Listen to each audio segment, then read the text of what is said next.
भारत देश, जहां दुनिया की सबसे बड़ी स्टैच्यू, सबसे बड़ा स्टेडियम और 10,000 फीट ऊंचाई पर बनी विश्व की सबसे लंबी टनल है, इसी भारत देश में बनने जा रहा है विश्व का सबसे बड़ा संग्रहालय, युगे युगीन भारत राष्ट्रीय संग्रहालय। जी हाँ, बिल्कुल सही सुना आपने। जहां पर दुनिया की सबसे ऊंची मूर्ति है स्टैच्यू ऑफ यूनिटी, जहां पर दुनिया का सबसे बड़ा स्टेडियम है मोटेरा स्टेडियम या कहें नरेंद्र मोदी स्टेडियम, जहां पर दुनिया की सबसे ऊंचाई पर स्थित सबसे लंबी टनल है अटल टनल, और अभी रिसेंटली दुनिया की सबसे बड़ी बिल्डिंग भी यहीं पर बन गई है डायमंड बॉर्स सूरत। तो वहीं पर अब बनने जा रहा है दुनिया का सबसे बड़ा म्यूजियम युगे युगीन भारत। इंडिया में दोस्तों दिल्ली में बन रहा है largest museum in the world. Delhi में ये बनाया जा रहा है और हालांकि अभी बनने में टाइम लगेगा। इसमें भारत के 5,000 साल पुराने इतिहास को दिखाया जाएगा। यहाँ पर देखिए आर्टिकल है वर्ल्ड लार्जेस्ट म्यूजियम दिल्ली युगे युगीन भारत। इसमें 950 से ज्यादा रूम्स होंगे। 1.17 लाख स्क्वायर मीटर में ये फैला हुआ होगा। दुनिया में सबसे बड़ा है, इसके आसपास कोई भी नहीं टिकता हुआ नजर आएगा। अगर दुनिया के लार्जेस्ट म्यूजियम्स की आज के टाइम पर बात करें तो फ्रांस के पेरिस में लूवरे है 72,000 स्क्वायर मीटर का। देखिए कहाँ 72,000 स्क्वायर मीटर, कहाँ 1.17 लाख स्क्वायर मीटर, मतलब कितना बड़ा डिफरेंस है, आप देख सकते हैं। इसके अलावा सेंट पीटर्सबर्ग रसिया में है स्टेट हर्मिटेज म्यूजियम, ठीक है, नेशनल म्यूजियम ऑफ चाइना है, बहुत सारे हैं ऐसे। एक लंदन में भी है, तो वो बताया जाता है कि 90,000 स्क्वायर मीटर के आसपास में है, हालांकि वो यहाँ पर नहीं दिख रहा है अभी। तो इंडिया का जो म्यूजियम बन रहा है ये दुनिया का सबसे बड़ा म्यूजियम बनने जा रहा है। इसको लेकर के भारत सरकार ने एक वीडियो रिलीज करी हुई है और ये हर एक भारतीय को देखना चाहिए। इसको देखने पर आपको ना सिर्फ भारत के इतिहास के बारे में थोड़ा सा एक ब्रीफ जानकारी मिलेगी, बल्कि आपको गर्व भी महसूस होगा। तो आप ये पूरी वीडियो देखिएगा।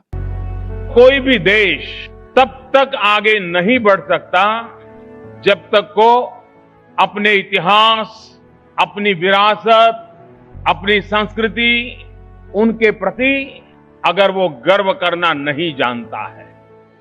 इस संग्रहालय में संकलित है हमारी युगों पुरानी गाथा। कौन थे हमारे पूर्वज जिन्होंने इस प्राचीन संस्कृति की नींव रखी, जिनके मार्गदर्शन में वैभवशाली सभ्यता का विकास हुआ, जिनके संरक्षण में ज्ञान विज्ञान की अतुल संपदा विकसित हुई और जिन्होंने भारतीय स्वतंत्रता संग्राम का इतिहास रचा। भारत का यह बेजोड़ संग्रहालय बनकर तैयार हो रहा है 1,17,000 वर्ग मीटर के विस्तार में।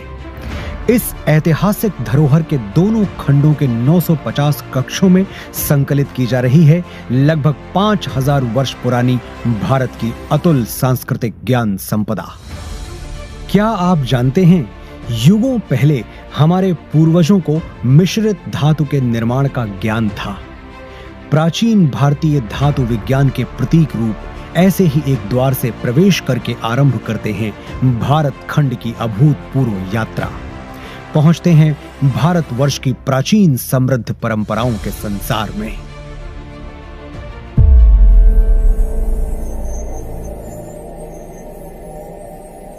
आश्चर्य होता है कि युगों पहले भारत में सुनियोजित नगर व्यवस्था विकसित हो चुकी थी।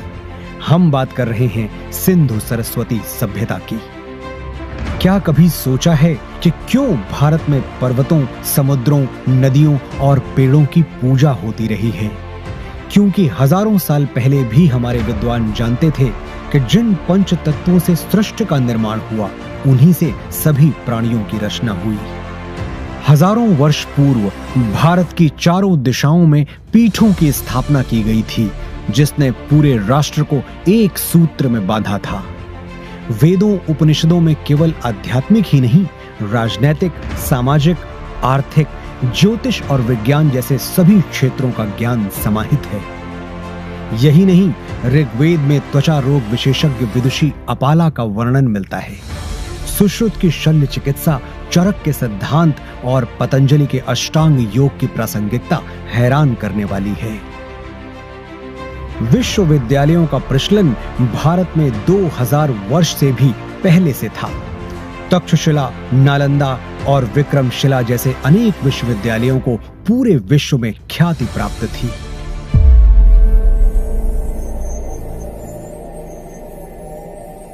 वैभवशाली मौर्य साम्राज्य के उत्थान और विस्तार के साथ ही यहाँ सातवाहन, पल्लव और कुषाण, गुप्त वंश का स्वर्णिम काल, राष्ट्रकूट, चालुक्य, चेर, पांड्य वंशों और कश्मीर आदि के शासकों की गौरव गाथाएं संकलित हैं।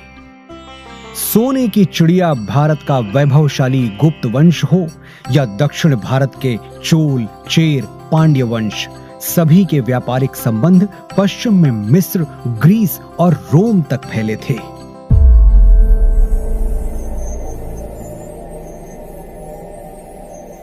युग परिवर्तन के साथ अब प्रवेश करते हैं मध्यकाल में, जहां राजपूतों की शौर्य गाथा के साथ सल्तनत और मुगल युग का इतिहास संकलित है।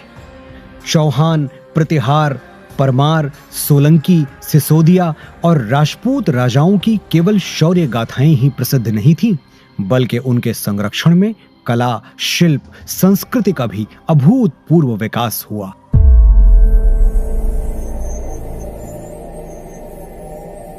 राजपूतों, मराठों और मुगल शासकों के ही युग में उत्तर पूर्वी भारत में अहोम शासन और दक्षिण में विजयनगर साम्राज्य का समृद्ध वास्तुशिल्प देखते हुए होयसल, यादव, मराठा शासकों का इतिहास देखते हुए अगले पड़ाव की ओर बढ़ते हैं।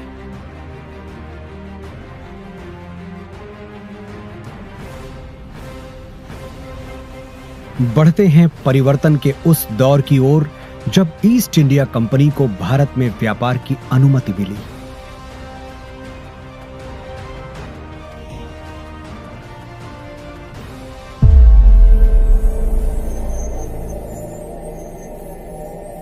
पांचवें जोन में देखिए कैसे प्लासी और बक्सर की लड़ाइयों के साथ शुरू हुआ औपनिवेशिक शासन का विस्तार।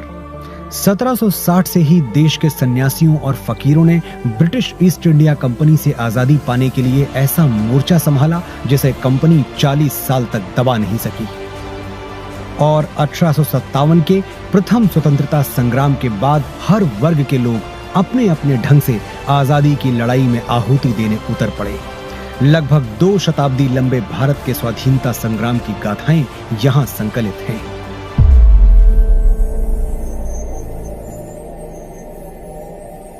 वर्षों के संघर्ष के बाद भारत की आजाद हवा में स्वतंत्रता का तिरंगा लहराया।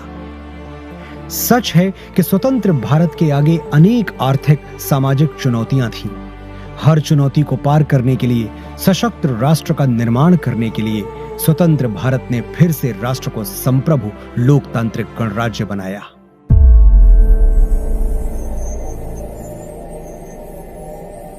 विज्ञान और प्रौद्योगिकी में आधुनिक भारत नई ऊंचाइयां छू रहा है। नई दिशाओं में नव प्रयोगों से नए आयाम तय कर रहा है। राष्ट्र को सुरक्षित बनाने के नित नए प्रयास सतत जारी हैं। रक्षा के क्षेत्र में भी भारत आत्मनिर्भर बन रहा है। अंतरिक्ष विज्ञान में ऊंची उड़ान, दिन प्रतिदिन बढ़ता डिजिटल संसार, चिकित्सा के क्षेत्र में अद्वितीय योगदान, दिनों दिन होता आर्थिक व्यापारिक विस्तार, शिक्षा का उत्थान प्रसार इस जोन के अन्य कक्षों में क्रमशः संकलित है। आज जब हम आजादी के अमृत काल से शताब्दी वर्ष की ओर अग्रसर हो रहे हैं, भारत के अतीत की अनमोल विरासत, वर्तमान के अथक प्रयासों और भविष्य की झलकियों की कहानियां समेटे बनने जा रहा है विश्व का ये सबसे विशाल संग्रहालय, युगे युगीन भारत राष्ट्रीय संग्रहालय।